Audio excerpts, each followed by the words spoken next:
kādam ir jābūt šim solistam, lai jūs viņam iedot pirmo vietu? Mans ļoti vienkāršs vērtējums ir, es klausoties katru dziedātāju, es mēģinu iedomāties viņu uz tās lielās skatuves, ka viņam aizmugurē spēlē simfoniskais orķestris. Es nezinu, cik tur cilvēks, bet vismaz 40. Es domāju, ka tur būs tie, kas vienam cilvēkam, vienam solistam spēlēs pavadījumu. Un patiesībā, jā, es mēģināšu saprast, sajust, vai tas dziedātājs var to izdarīt. Tas būs, laikam, galvenais, mans kritērijs. Jo tālāk veidojot arī dziesmām aranžējumus, kas būs diezgan tāds nopietnas darbs.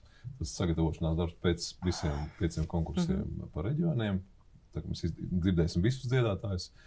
Tā mums būs jāizvēlās tie, kuri būs pēc tam orķestra priekšā. Tā kā, es mēģināšu iedomāties, vizualizēt aiz tā mazā dziedātāja vai lielā dziedātāja aizmugurē tādu spēcīgu pavadītāju pulku.